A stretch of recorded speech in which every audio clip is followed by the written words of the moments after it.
নতুন দল তৈরির ঘোষণা করেছেন হুমায়ুন কবির। আর হুমায়ুনের সেই ঘোষণাকে কেন্দ্র করে ইতিমধ্যেই সরগরম রাজ্য রাজনীতি। হুমায়ুন জানিয়েছেন ইতিমধ্যেই এআইএমআইএম এর সঙ্গে কথা হয়েছে তার। আগামী বিধানসভা নির্বাচনে তৃণমূল ও বিজেপির বিরুদ্ধে লড়তে সমমনস্ক দলগুলিকেও কাছে পেতে চেয়েছেন তিনি। আর সেখান থেকেই বিভিন্ন মহলে প্রশ্ন উঠতে শুরু করে, তবে কি আইএসএফ এর সঙ্গেও জোট বাঁধার চেষ্টা করবেন হুমায়ুন, কিংবা আইএসএফ কি হুমায়ুনের সঙ্গে গাঁটছড়া বাঁধবে? আর এই সমস্ত প্রশ্ন যখন বঙ্গ রাজনীতিতে ঘুরপাক খাচ্ছে, ঠিক তখনই এই বিষয়ে মুখ খুললেন আইএসএফ বিধায়ক নওশাদ সিদ্দিকী। বীরভূমের ইলমবাজারে একটি জনসভায় যোগ দেন ভাইজান নওশাদ সিদ্দিকী। পাশাপাশি সংবাদ মাধ্যমের প্রশ্নের উত্তর দেওয়ার সময় নওশাদ বলেন, বিজেপি তৃণমূলকে সহজে হারাতে গেলে জোট করলে সুবিধা হবে। আমরা 2026-এর নির্বাচনে শুধু কংগ্রেস আইএসএফ নয় বা বামফ্রন্ট নয়, আমরা চাইছি অবিজেপি অতৃণমূল যত শক্তি আছে ঐক্যবদ্ধ করে বিজেপি ও তৃণমূলের বিরুদ্ধে লড়াই করতে। তবে এখনো পর্যন্ত হুমায়ুন কবিরের সঙ্গে তার কোনো আলোচনা হয়নি বলে জানিয়ে দেন আইএসএফ বিধায়ক। নওশাদ সিদ্দিকী এ প্রসঙ্গে কি বলেছেন জোট প্রসঙ্গে, শুনুন ভালো করে। তৃণমূলকে সহজে হারাতে গেলে জোট করলে সুবিধা হবে।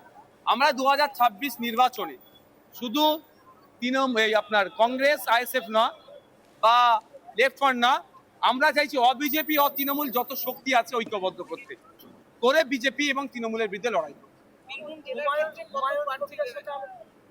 বীরভূম জেলার ক্ষেত্রে এখন কত দেবো এখনো আমাদের স্টেজে আছে, আমরা আলোচনার জায়গায় রেখেছি, ওটা আমরা এখনই ডিসক্লোজ করব না।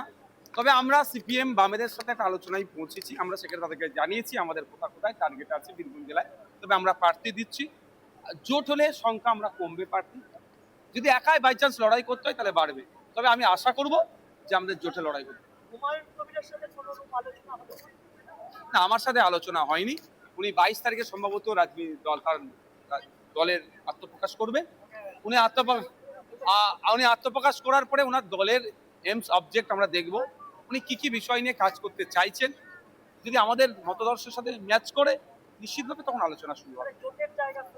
না আমি কি, হ্যাঁ দেখুন আমি কি বলে আমার বক্তব্য, বিজেপি তৃণমূলের বিরুদ্ধে যে সমস্ত সেকুলার ফোর্স গুলো আছে ঐক্যবদ্ধ করতে হবে। বাবরি মসজিদ, রাম মন্দির, দুর্গা মন্দির, কালী মন্দির, সরস্বতী মন্দির কেউ তৈরি করলে তাকে আমরা সাম্প্রদায়িক যদি বলে দিই তাহলে কিন্তু আমাদের কেউ মানে খুবই আমাদের ঘৃণিত কাজ হবে। শুনলেন তো নওশাদের বক্তব্য।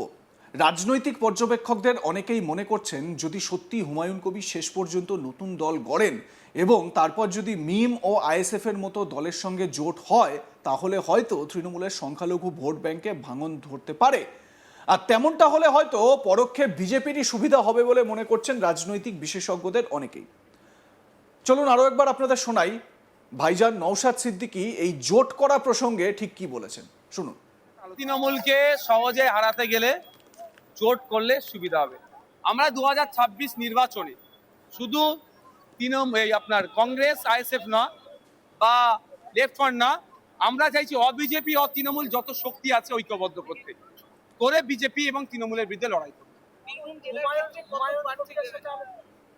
বীরভূম জেলার ক্ষেত্রে এখন কত দেবো এখনো আমাদের স্টেজে আছে, আমরা আলোচনার জায়গায় রেখেছি, ওটা আমরা এখনই ডিসক্লোজ করব না। তবে আমরা সিপিএম বামেদের সাথে একটা আলোচনায় পৌঁছেছি, আমরা সেখানে তাদেরকে জানিয়েছি আমাদের কোথায় কোথায় টার্গেট আছে বীরভূম জেলায়। তবে আমরা প্রার্থী দিচ্ছি, জোট হলে সংখ্যা আমরা কমবে প্রার্থী, যদি একাই বাই চান্স লড়াই করতে হয় তাহলে বাড়বে। তবে আমি আশা করব যে আমাদের জোটে লড়াই করবে। না, আমার সাথে আলোচনা হয়নি। উনি 22 তারিখে সম্ভবত রাজনীতি দল তার দলের আত্মপ্রকাশ করবেন। উনি আত্মপ্রকাশ করার পরে ওনার দলের এমস অবজেক্ট আমরা দেখব, উনি কি কি বিষয় নিয়ে কাজ করতে চাইছেন। যদি আমাদের মতদর্শের সাথে ম্যাচ করে নিশ্চিতভাবে তখন আলোচনা শুরু হবে। না আমি কি, হ্যাঁ দেখুন আমি কি বলে আমার বক্তব্য, বিজেপি তৃণমূলের বিরুদ্ধে যে সমস্ত সেকুলার ফোর্স গুলো আছে ঐক্যবদ্ধ করতে হবে। বাবরি মসজিদ, রাম মন্দির, দুর্গা মন্দির, কালী মন্দির, সরস্বতী মন্দির কেউ তৈরি করলে তাকে আমরা সাম্প্রদায়িক যদি বলে দিই তাহলে কিন্তু আমাদের কেউ মানে খুবই আমাদের ঘৃণিত কাজ হবে। এ বিষয়ে আমার সহকর্মী শান্তনু হাজরা তার প্রতিবেদনে কি জানাচ্ছেন, আসুন শুনে নেওয়া যাক। তৃণমূলে থেকে বহিষ্কৃত হয়েছেন বিধায়ক হুমায়ুন কবির। এই হুমায়ুন কবির 22শে ডিসেম্বর নতুন যে রাজনৈতিক দল করতে যাচ্ছে এবং এই দলের সাথেও জোট করতে পারে, দরজা কিন্তু খোলা রাখছে আইএসএফ এর বিধায়ক নওশাদ সিদ্দিকী। এদিন বীরভূমের ইলামবাজারের সুখবাজার গরুরহাট এলাকায় একটি জনসভার আয়োজন করা হয়েছিল আইএসএফ এর তরফ থেকে। আর এই জনসভা থেকেই তিনি কড়া হুঁশিয়ারি দিয়েছে তৃণমূলের রাজ্যের কারামন্ত্রী চন্দ্রনাথ সিংহ, এমনকি বীরভূম লোকসভা কেন্দ্রের যে সাংসদ রয়েছে শতাব্দী রায়, তাকে নিয়েও কটাক্ষ আক্রমণ তীব্রভাবে, রাজনৈতিকভাবে তীব্র আক্রমণ কটাক্ষ করেছেন।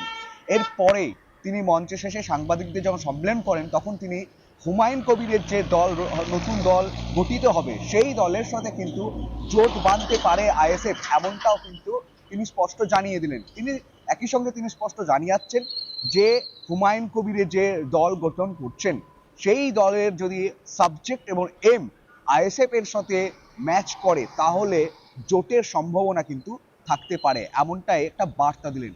এক কথা বলা যেতেই পারে যে আইএসএফ খোলা রাখছে হুমায়ুন কবিরের যে নতুন দল হচ্ছে সেই দলের সাথে জোটের কথা। এছাড়াও তিনি যে বাম কংগ্রেসের জোটের কথাও তিনি উল্লেখ করেছেন, এবং বীরভূমেও আইএসএফ এর প্রার্থী দেওয়ার কথাও কিন্তু চিন্তা ভাবনা রয়েছে এই মুহূর্তে। রীতিমতোই রাজনৈতিক পারদ কিন্তু তুঙ্গে। একদিকে আইএসএফ এর বীরভূমে রয়েছে, বীরভূম এসেছে এবং বীরভূমে প্রার্থী দেওয়াও তো তার একটা সিদ্ধান্ত রয়েছে।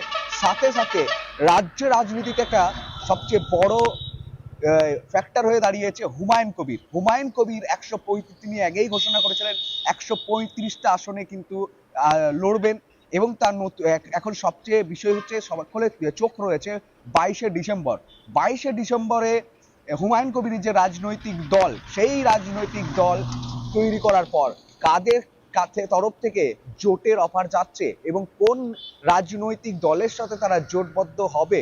তো এই নিয়ে কিন্তু রাজনৈতিক সকলের চোখ পাখির চোখে রয়েছে।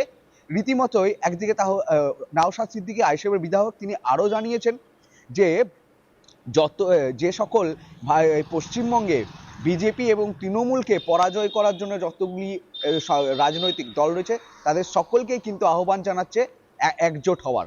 রীতিমতোই বিধানসভা নির্বাচনে জোটের লড়াইয়ের ক্ষমতা বেশি থাকবে না বিজেপি না তৃণমূল, এই দিকে সকলের রাজনৈতিক মহলে সকলের নজর কিন্তু রয়েছে এই মুহূর্তে।